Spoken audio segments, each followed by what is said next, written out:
Jesse Livermore. Life and Trading Rules.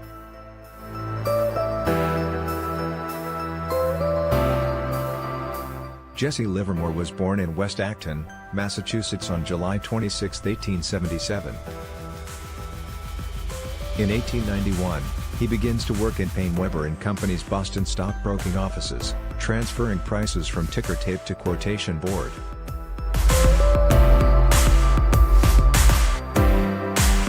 In 1892, he makes a $3.12 profit on this first trade, in Burlington stock.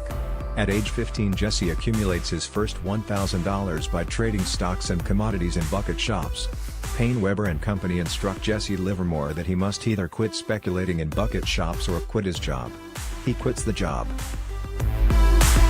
At age 20, Jesse accumulates his first $10,000 by trading in bucket shops and moves to New York to trade on the New York Stock Exchange through legitimate stockbrokers. At age 21, his fortune has been reduced to $2,500. Livermore's trading is not always successful. At the age 22, he loses all funds via unsuccessful trading. He attributes this to slow execution of his trades. Borrows $500 and goes to St. Louis to trade in bucket shops. He returns to New York with $2,500, repays the $500 loan and resumes trading on both the exchange and in bucket shops. According to Livermore, I was not quite 23, all alone in New York with easy money in my pockets and the belief in my heart that I was beginning to understand the new machine. I was making allowances for the actual execution of my orders on the floor of the exchange, and moving more cautiously. But I was still sticking to the tape, that is, I was still ignoring general principles, and as long as I did that I could not spot the exact trouble with my game. On May 9, 1901, at the beginning of the day, Livermore's fortune stands at $50,000. At the end of a frantic day's trading, Livermore is broke. He says, "The ticker beat me by lagging so far behind the market. The divergence between the printed and the actual prices undid me." In 1906, Jesse makes a profit of $250,000 shorting stocks on a hunch that preceded the San Francisco earthquake. That summer he loses $40,000 acting on a tip from Ed Harding.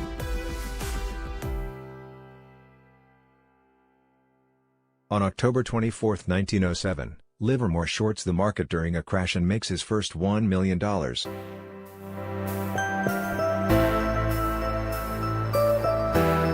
In 1908, Livermore breaks his own trading rules. He takes advice from commodities expert Percy Thomas. Things go badly. Breaks his own trading rules again, increases his losing position in cotton and sells his winning position in wheat. Goes broke. Leaves New York and goes to Chicago, where a trading house, aware of his ability, offers him limited finance for trading. Livermore is then summoned back to New York by Dan Williamson, owner of a stock exchange trading house. Williamson gives Livermore $25,000 to resume trading. After 3 weeks trading, Livermore has made a profit of $112,000. Williamson interferes with his trading, buying and selling on Livermore's behalf, and runs up losses. Livermore walks away from the relationship.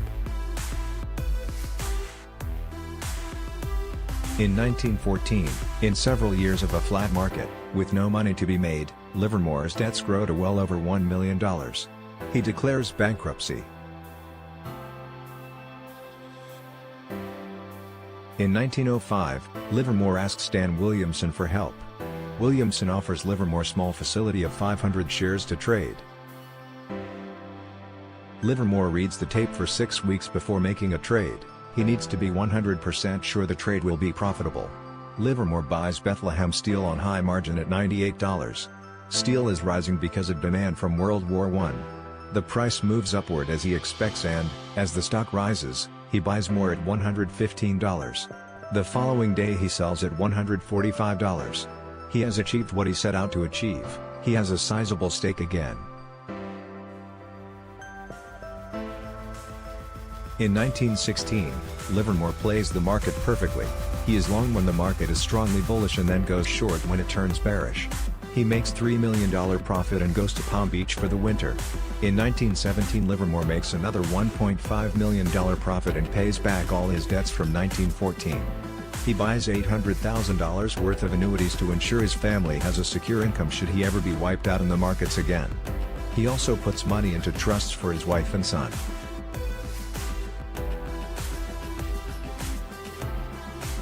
"1929 is Jesse Livermore's greatest moment as a trader. He goes short in the great crash of 1929 and makes a profit of around $100 million. 1934, Jesse Livermore is bankrupt again. In 1939 Jesse Livermore writes How to Trade in Stocks, a book for people wishing to learn stock trading. In 1940, How to Trade in Stocks is published. On November 28, 1940, Jesse Livermore dies by his own hand, via a revolver bullet through the brain. He had been suffering from depression and in his suicide note he describes his life as a failure. Jesse Livermore's trading rules and greatest quotes. Men who can both be right and sit tight, are uncommon. I found it one of the hardest things to learn. There is a time to go long. There is a time to go short. And there is a time to go fishing. Markets are never wrong, opinions often are. Remember, stocks are never too high for you to begin buying or too low to begin selling. Whenever I have had the patience to wait for the market to arrive at what I call a pivotal point before I started to trade, I have always made money in my operations. When you know what not to do in order not to lose money, you begin to learn what to do in order to win. You begin to learn. Never buy a stock because it has had a big decline from its previous high.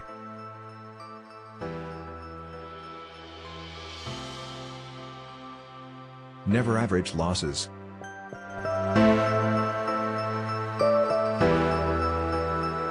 Only enter a trade after the action of the market confirms your opinion. And then enter promptly.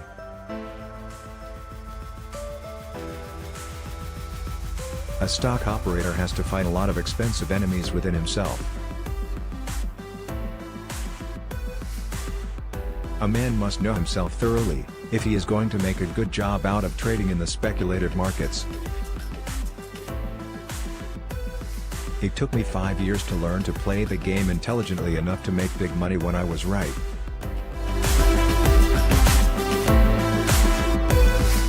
Remove hope from your trading lexicon.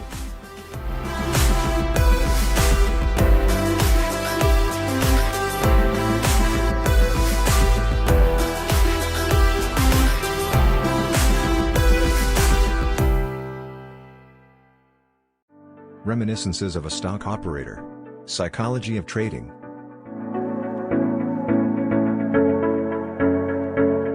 The beauty of doing business with a crook is that he always forgives you for catching him, so long as you don't stop doing business with him. Remember this, when you are doing nothing, those speculators who feel they must trade day in and day out, are laying the foundation for your next venture. You will reap benefits from their mistakes.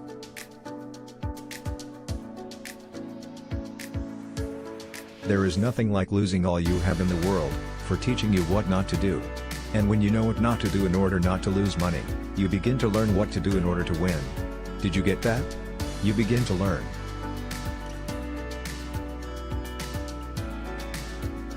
You can spot, for instance, where the buying is only a trifle better than the selling. A battle goes on in the stock market and the tape is your telescope. You can depend upon it 7 out of 10 cases.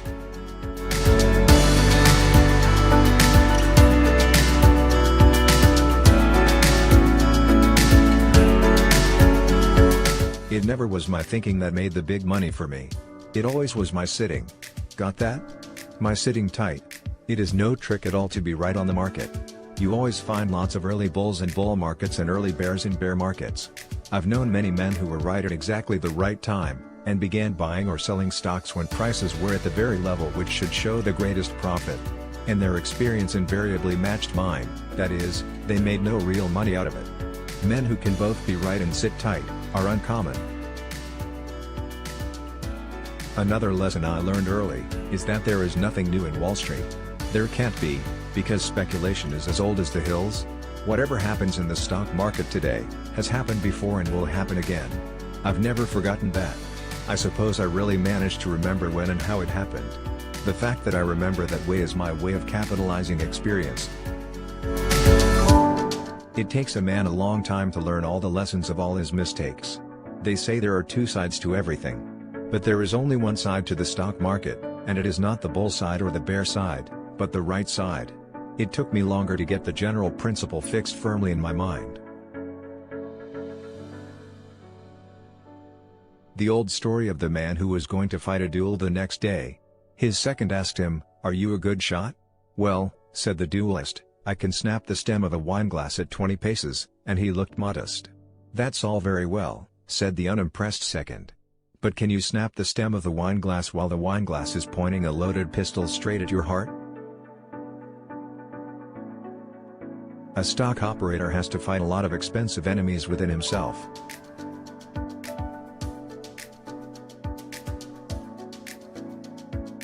One of the most helpful things that anybody can learn is to give up trying to catch the last eighth, or the first. These two are the most expensive eighths in the world.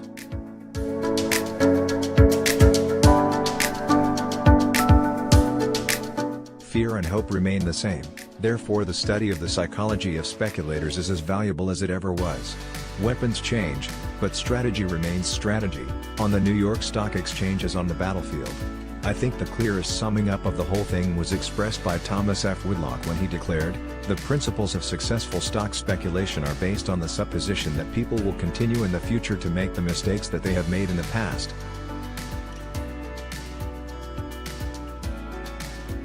Speculators buy the trend, investors are in for the long haul. They are a different breed of cats. One reason that people lose money today is that they have lost sight of this distinction. They profess to have the long term in mind and yet cannot resist following where the hot money has led. There is a time for all things, but I didn't know it. And that is precisely what beats so many men in Wall Street who are very far from being in the main sucker class. There is the plain fool, who does the wrong thing at all times everywhere. But there is the Wall Street fool, who thinks he must trade all the time. No man can always have adequate reasons for buying or selling stocks daily or sufficient knowledge to make his play an intelligent play. A man must believe in himself and his judgment, if he expects to make a living at this game.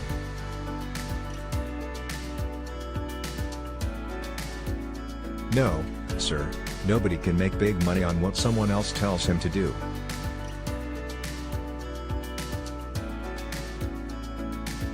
The game of speculation is the most uniformly fascinating game in the world. But it is not a game for the stupid, the mentally lazy, the person of inferior emotional balance, or the get-rich-quick adventurer. They will die poor. Wall Street professionals know that acting on inside tips will break a man more quickly than famine, pestilence, crop failures, political readjustments or what might be called normal accidents. There is no asphalt boulevard to success in Wall Street or anywhere else. Why additionally block traffic? Of all the speculative blunders there are few greater than trying to average a losing game. Always sell what shows you a loss, and keep what shows you a profit.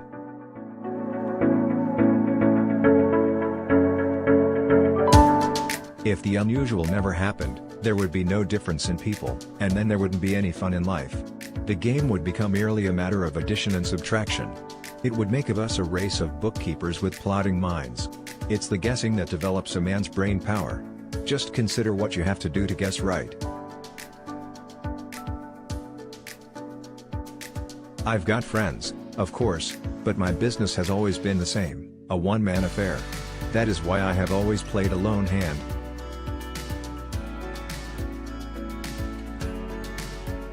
The game taught me the game. And it didn't spare me rod while teaching.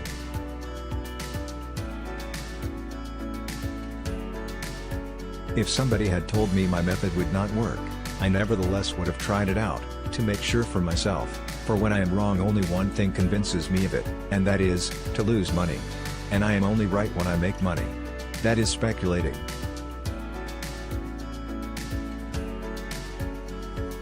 Don't misunderstand me. I never allowed pleasure to interfere with business. When I lost, it was always because I was wrong and not because I was suffering from dissipation or excesses. I think it was a long step forward in my trading education, when I realized at last that when old Mr. Partridge kept on telling other customers, well, you know this is a bull market, he really meant to tell them that the big money was not in the individual fluctuations, but in the main movements, that is, not in reading the tape but in sizing up the entire market and its trend. Disregarding the big swing, and trying to jump in and out was fatal to me. Nobody can catch all the fluctuations. In a bull market, the game is to buy and hold until you believe the bull market is near its end.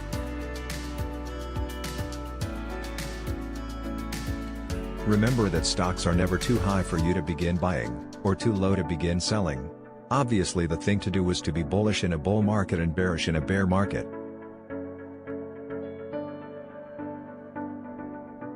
When I am long of stocks, it is because my reading of conditions has made me bullish. But you find many people, reputed to be intelligent, who are bullish because they have stocks. I do not allow my possessions, or my prepossessions either, to do any thinking for me. That is why I repeat that I never argue with the tape,